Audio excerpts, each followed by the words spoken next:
Welcome to another edition of Saucy Seconds, where today we're taking leftover chicken and putting it into a buffalo chicken pasta. Absolutely dynamite. All right, let's get right into this buffalo chicken pasta today. So we got some par-cooked penne pasta here. We're gonna put that in the pan. All right, we're gonna add a little bit of celery as well, because kind of get a traditional buffalo flavor. You know, everyone likes their hot wings with a little bit of celery from time to time. Wait, then we got some chicken. It's celery, buddy, yeah.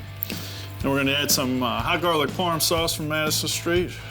We're gonna go right over to the stovetop, start cooking that through here.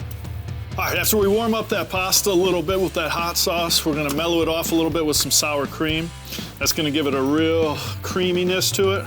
We'll let that cook down for another about 5 minutes and be ready to plate it up. So now we're just gonna come right over to the plate here. I'm gonna finish it. How about sprinkle a little bit of cheese on there, bud? A little bit of parm right on there like that, and there you have it. Buffalo chicken pasta with a little penne, hot garlic parm sauce.